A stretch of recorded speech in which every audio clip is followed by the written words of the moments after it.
हिमाचल प्रदेश की राजधानी शिमला में गुरुवार को भारतीय जनता पार्टी भाजपा महिला मोर्चा द्वारा आयोजित जन आक्रोश पद यात्रा ने विशाल जन आंदोलन का रूप ले लिया। प्रदेश के कोने कोने से हजारों महिलाओं ने इस पद यात्रा में भाग लिया और भारतीय राष्ट्रीय कांग्रेस के खिलाफ जोरदार विरोध प्रदर्शन किया। शहर के ऐतिहासिक चौड़ा मैदान में आयोजित इस कार्यक्रम में महिलाओं की भारी भीड़ देखने को मिली, जिससे पूरा क्षेत्र नारी शक्ति के नारों से गूंज उठा। यह प्रदर्शन लोकसभा में नारी शक्ति वंदन अधिनियम से जुड़े संशोधन बिल के गिरने के विरोध में किया गया। पदयात्रा के दौरान वक्ताओं ने इसे केवल एक राजनीतिक कार्यक्रम नहीं बल्कि महिलाओं के अधिकार, सम्मान, भागीदारी के लिए निर्णायक संघर्ष की शुरुआत बताया। महिलाओं ने एकजुट होकर स्पष्ट संदेश दिया कि वे अपने अधिकारों से पीछे नहीं हटेगी। इस दौरान नेता प्रतिपक्ष जयराम ठाकुर ने मीडिया से बातचीत करते हुए कांग्रेस पर तीखा प्रहार किया।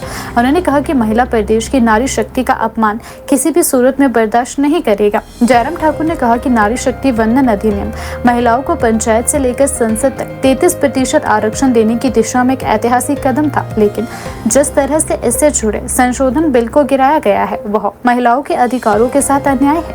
उन्होंने आगे कहा कि कांग्रेस हमेशा से महिलाओं के सशक्तिकरण के मुद्दे पर केवल राजनीति करती रही है, जबकि भाजपा ने ठोस कदम उठाकर महिलाओं को सशक्त बनाने का कार्य किया है। कार्यक्रम के दौरान चौड़ा मैदान में नारी शक्ति जिंदाबाद और महिला सम्मान हमारा अधिकार जैसे नारों से गूंज सुनाई दी।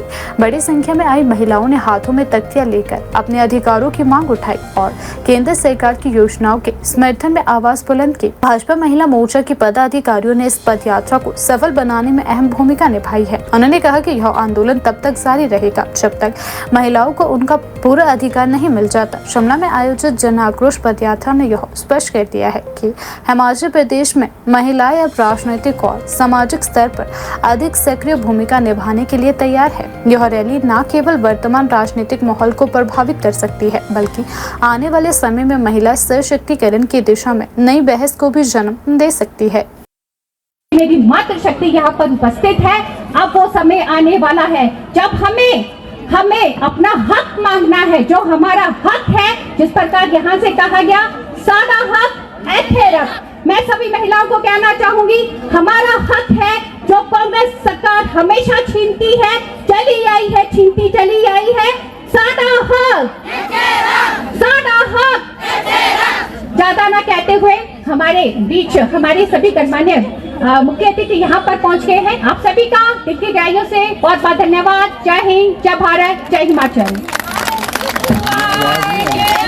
धन्यवाद।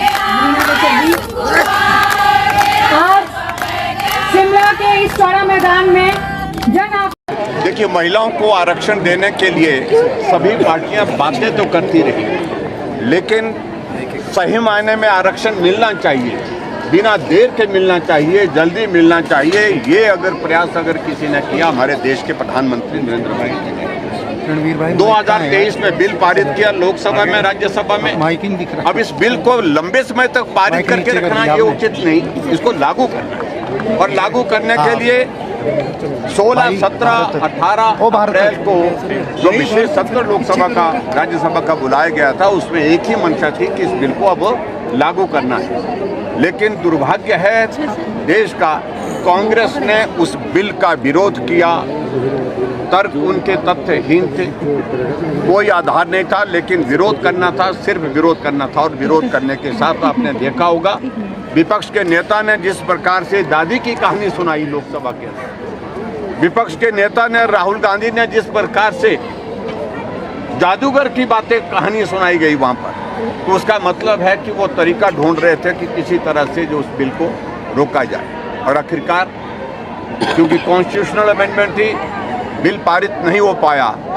और हिमाचल प्रदेश में भी कांग्रेस पार्टी को उखाड़ फेंकने का, कांग्रेस की सरकार को उखाड़ फेंकने का अगर सबसे बड़ा काम, सबसे ज्यादा काम अगर कोई करेंगे तो हमारी मातृशक्ति।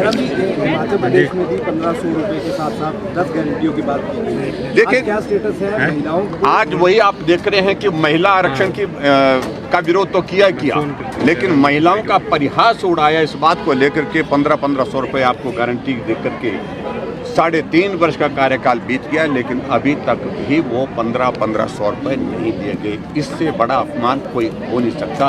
कीमत चुकानी पड़ेगी आने वाले समय में कांग्रेस।